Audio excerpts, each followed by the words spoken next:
Starting with a personal disclosure, I have to admit, this has been the most terrifying experience of my life. It all began innocently enough. I was browsing Craigslist in search of a new TV, stumbling upon a listing for a 55-inch smart TV priced at a mere $150. I couldn't resist.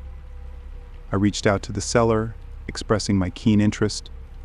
To my delight, he confirmed its availability and invited me over to inspect it. He even suggested a visit later that night. Despite the distance, I decided to go for it, driven by my desire for the TV. Accompanied by my friend Mason, I set off, albeit with some reservations about the journey's length. Mason, although with me, opted to stay in the car, which, though of limited practical help, provided me with a sense of security. Upon arrival, I knocked on the door, and the seller greeted me promptly, wearing a friendly smile. Engaging in pleasantries, he welcomed me inside to view the TV. As we conversed, he curiously inquired if I had come alone, to which I replied in the negative, masking the truth about Mason's presence.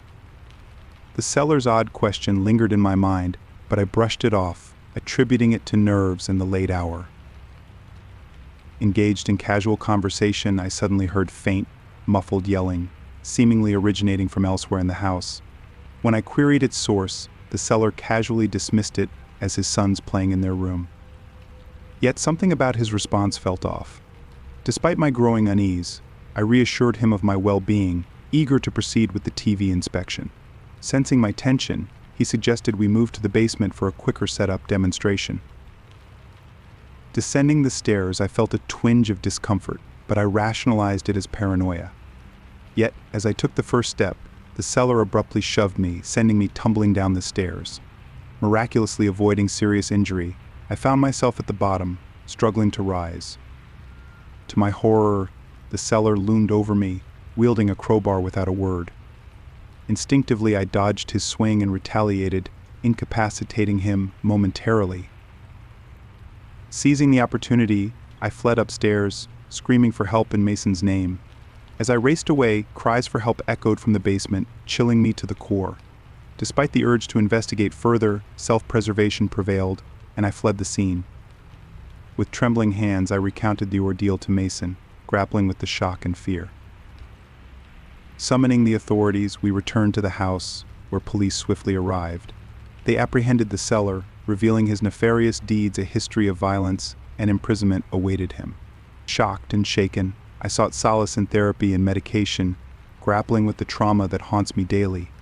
Each day is a struggle, but I cling to hope, determined to overcome the darkness that envelops me.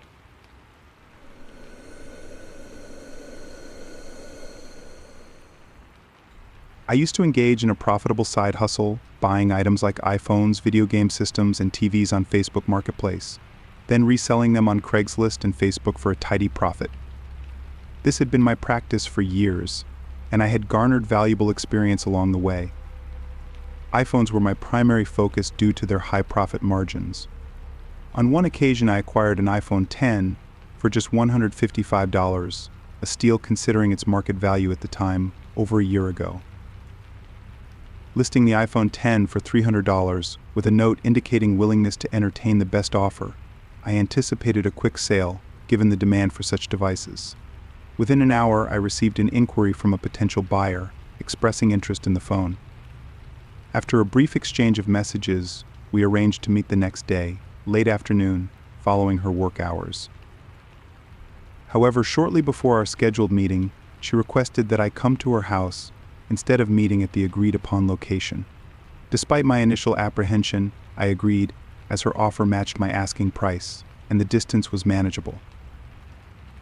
Arriving at her residence around 7:20 p.m., I felt a surge of anxiety as I awaited a response at her doorstep, the encroaching darkness adding to my unease. Upon her greeting, she introduced herself as Sabrina and ushered me inside to meet her husband, who was lounging in the living room. Almost immediately, their demeanor took a sour turn, with veiled jabs at my appearance and attire. Sensing an underlying hostility, I grew wary of their intentions. Sabrina's behavior, in particular, seemed erratic, hinting at possible substance abuse. Despite the tense atmosphere, I presented the iPhone for inspection. Sabrina insisted on testing it with her SIM card, only to express dissatisfaction over a minor crack, clearly visible in the listing. Her accusations of deception and attempts to haggle intensified my discomfort. Refusing to budge from my price of $250, tensions reached a breaking point when Sabrina hurled the phone at me, causing it to shatter upon impact. Shocked and angered by her actions, I confronted her, while her husband attempted to defuse the situation with a partial refund. Though tempted to involve the authorities, I ultimately accepted the reimbursement, eager to extricate myself from the ordeal. Reflecting on the incident, I resolved never to conduct such transactions outside secure locations like police stations, prioritizing safety over convenience.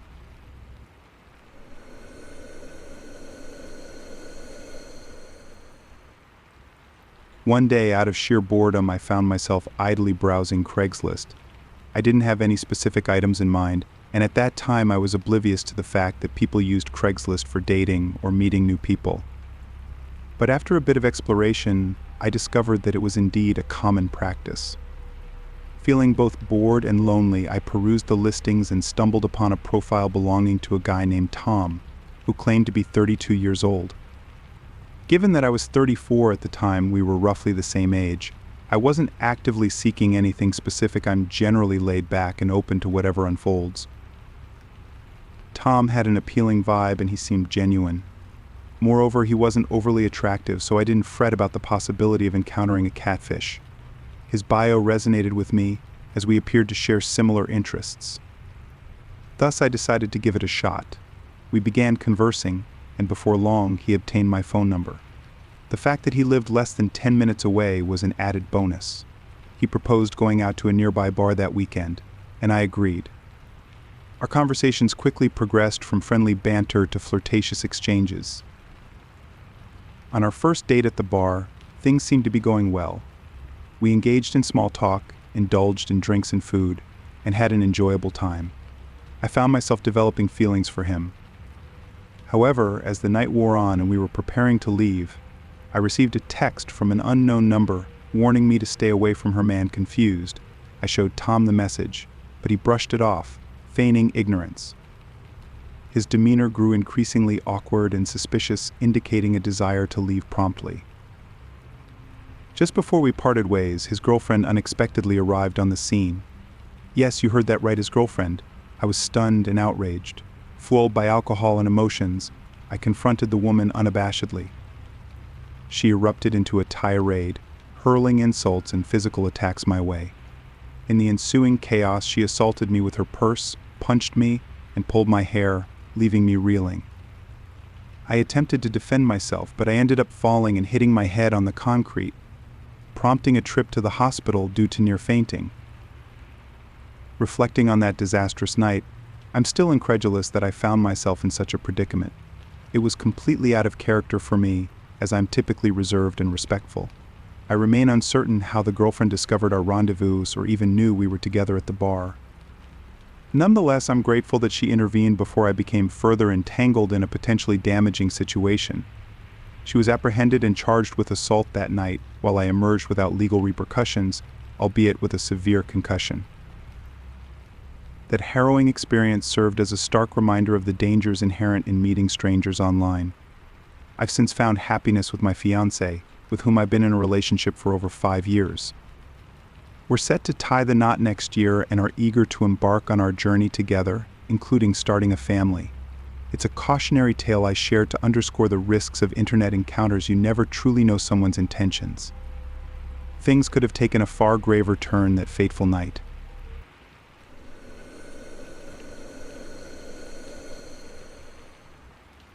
About 2 years ago, my buddy got his own apartment. However, the sofa in it was all worn out, so he decided it was time for an upgrade. Since my dad had a van, he asked me to help find a new sofa and use the van for transport. Next day, we checked Craigslist to see what sofas others were selling. We found an ad that said, "Free cream leather sofa for 3 people. It's in great shape, and first person to see it gets it for free." There was also a picture, and the sofa seemed really nice, but the ad had been there for about a week. So we wondered if it was still available or if someone had already taken it and they just didn't remove the ad yet. My friend messaged the person selling the sofa, and they replied really quickly, saying the sofa was still there, ready for us to pick up any time. I couldn't help but feel a bit weird. I mean, a free sofa in perfect condition had been sitting there for a whole week, and no one had taken it. So we thought maybe there was a problem with it, something not shown in the pictures. It was the weekend, and we didn't have anything to do. So we thought, why not go see the sofa? My friend messaged the person selling it, and they picked a time and place to meet the parking lot of a nearby McDonald's at around 9 p.m. The seller said he'd be at work until 8 p.m. and needed time to get ready afterward.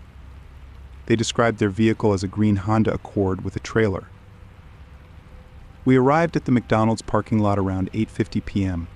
Since there were many people there, we didn't feel worried about our safety. My friend got a text saying the seller was about 15 minutes away. The seller wanted to know what our van looked like, so my friend described it to him. After my friend messaged the seller about our van, it took about 5 minutes. Then this man came up. He looked a bit heavy, maybe around 50 years old, with messy gray hair and a scruffy gray beard, a plain white shirt with food stains, black jeans that had holes and dried mud stains, and black boots with steel toes that were also covered in dry mud. He made his way to my side of the van since I was the one driving. He knocked on my window, so I rolled it down a bit to talk to him.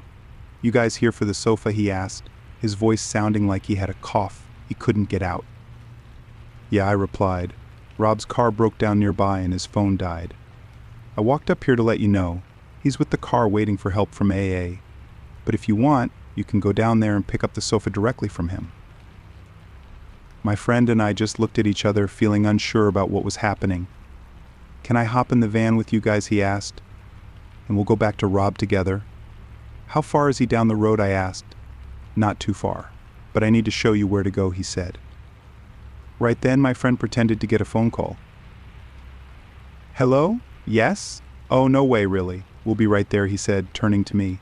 "Hey, we need to go. My dad's got a flat tire and he's stuck on the side of the road."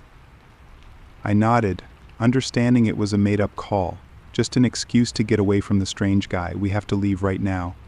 But we'll talk to you tomorrow about the sofa," I said to the guy, who just kept staring at me as I rolled up my window and started driving. "Dude, that was creepy as hell," my friend said. "Yeah, definitely," I replied. After deciding to drive around the back of the parking lot to make sure everything was okay, we saw him still standing in the same place. We left him talking on the phone. He put his phone down, and after about 2 minutes, a car pulled up with 3 men inside, and he got in. Right then, my friend's phone started ringing. "Hey, can we meet up tomorrow? I can keep the sofa for you until then, if you need," he said on the phone. While he was talking, I saw one of the guys in the car that took the strange guy away, also talking on the phone. My friend told Rob that he would call him tomorrow because he was busy and couldn't talk right now. Right when my friend ended the call, the guy in the car finished his call too.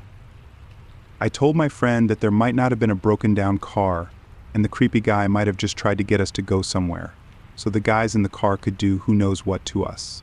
We never got any calls from them again. We also reported the AD and it got taken down the next day.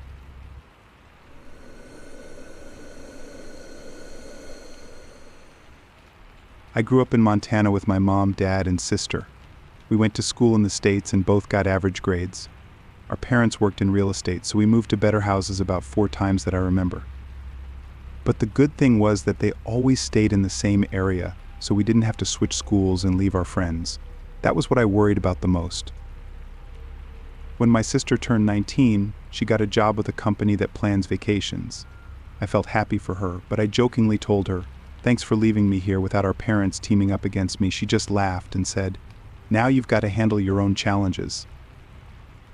About 6 months after my sister went to Europe for work, I finally decided to get up and find some kind of job. I talked to my dad about starting my own dog walking business. He thought I was a bit crazy for dealing with lots of different dogs every day, but he did support me and agreed to help. We got some special clothes with our business name and even a van with our logo on the outside. Next, we made a website. My dad also had an idea. Since the dog walking job would be flexible, he suggested I search on Craigslist or Facebook for people looking for dog walkers. That way I could reach out to potential clients who already needed the service. At first, I only found people on the other side of Montana or in the next state, which wasn't practical due to travel expenses and time. Eventually, I saw an ad looking for a dog walker to walk a German Shepherd 6 days a week around noon. The lady told me the dog's name was Ben, a 5-year-old male with a friendly personality. I asked if I could meet Ben first to see if we got along. The lady, who introduced herself as Jane, thought it was a good idea. I shared my name and a quick introduction during our phone call. I mentioned that I was excited to visit and meet the dog. On Friday morning, the drive took about 40 minutes. Even though it's still quite a distance, she was offering a good pay rate and it was a daily job. I could tell the house was really fancy because of the big walls and gates. The gates were closed when I got there, but I saw there was a button on the wall for calling. I drove up, got out, and pressed the button. "Can I help you, sir?" a voice said. Then I saw a camera on top of one of the pillars watching me. "Hello, good morning." "I'm Liam. I have an appointment with a lady named Jane about a dog," I replied. "Sure, wait a moment." "I'll go check," the voice responded. After about 3 minutes, the voice came back and said, "Yep, everything's fine. The gates will open in a bit. Just step back a bit. Once they open, drive up to the house and park on the left side. Then stay in your car until someone comes to get you." That seemed a bit odd. Anyway, the gates opened slowly and I drove up the long driveway. It had palm trees and green areas on both sides. The house looked like Spanish style with a pretty colorful slate tile roof, and there were plants growing on pillars near the dark wood double front door. By the front door, there was a man wearing black pants and a black polo shirt. That's when I saw 2 Dobermans, black and tan with red collars, running alongside my station wagon. This whole thing feels like a James Bond movie set. Security guards, a guy at the front door. What's next? I wondered. I parked on the left as I was told. When I stopped the car, one dog sat by my driver's door and just stared at me. The other dog stood at the front, also just watching me. Next, I noticed the guy from the front doorstep. He came forward and whistled, and both dogs ran to him and sat down on the porch. Another guy came out of the front door and shouted. Then he told me to get out and say hello. I followed the instructions, but I kept an eye on the dogs. As I walked up onto the porch toward the front door, the dogs followed me closely. I saw the man standing there with them, smiling as I approached. "Don't worry, they're friendly unless you stare at them," he said. I went inside through the front door, and the man closed it behind me. Inside, I noticed other guys wearing the same black pants and polo shirts as the man with the dogs on the porch. And I saw a big, well-kept garden with a large swimming pool surrounded by sun loungers. In the pool, a woman was swimming.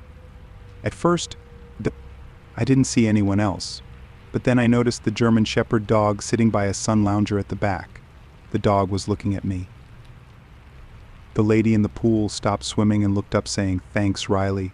Appreciate it." I guess Riley was the guy in the black polo. She got out of the pool, using the steps, and I saw a woman in her mid-30s in a black one-piece swimsuit. She was quite good-looking, so I started to feel a bit embarrassed. She smiled at me and said, "Thanks, Liam.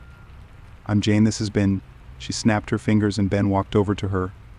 Now he's friendly, unlike those 2 outside. I guess you kind of met them when you came in. "Yeah, I did. I'm sure they're great at their job." "Come on, meet Ben," she said. I went over and Ben wagged his tail. He seemed to enjoy the attention and was happy. "Well, if you work for me and my family, I need you to be really loyal and keep things private. In return, you'll get good pay and some extra perks. Oh, and one more thing. Have you ever used a gun?" she asked, as she bent down and took out a handgun from a big bag by the seat beside her. She put the gun on the table next to the pool. "Well, I did some target shooting with my dad a couple of times last summer, but that's all. And I don't carry a gun, if that's what you're asking," I replied. She looked at me seriously and said, "Liam, pick up the gun and shoot at that plant pot over there." She pointed to a pot about 40 feet away on the edge of a wall. "Don't worry. There's nothing to worry about. If you miss Jane, I just came to meet you and Ben to talk about walking him, not to start shooting guns in your yard." "It seems a bit weird to me," I explained. I know it might sound odd, Liam. You see, if you walk Ben, and some people find out we're wealthy, Ben is a high-quality German Shepherd, and he's also used as a selective stunt dog. He has a very high value, so if someone tries to take him, I want the person walking Ben to be able to keep them safe. So you're saying I should be ready to shoot or have a fight with someone if needed, I asked. She looked at me and said, "Yes, that's right. And that's why I'm offering you such a high pay." "Thanks for the job offer, but I don't want to take that kind of risk just for walking a dog," I replied. After that, Riley escorted me out of the property. All of this happened last year. But you know what is the disturbing part in this? Just last week, I saw in the news that some people tried to kidnap a dog from a dog walker. And during the struggle, the person walking the dog in the park got into a fight and is now in the hospital. When I saw the news, I investigated and found out it was the same lady's dog. I had refused to walk.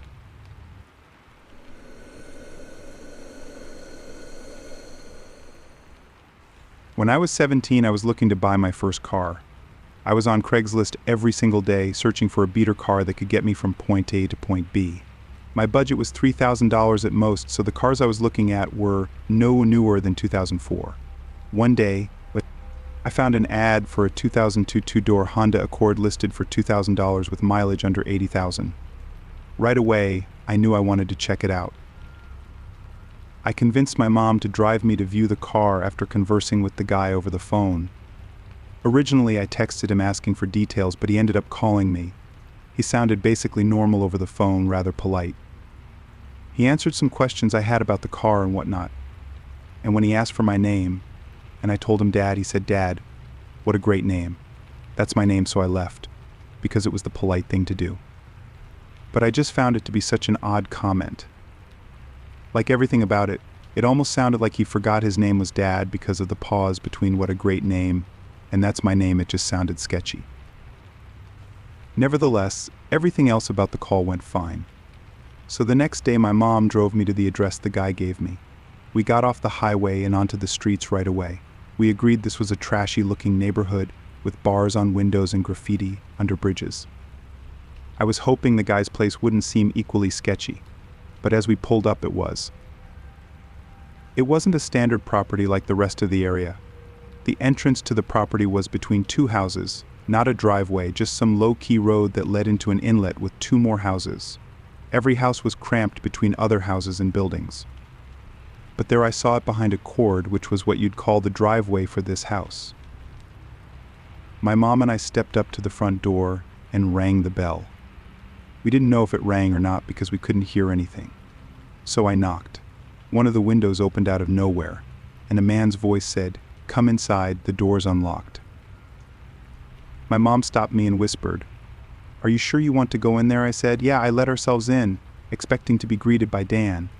The inside of this place was kind of dark. Not a lot of natural light came in through the minimal windows. "Hello," I said. "Yeah," over here a voice called.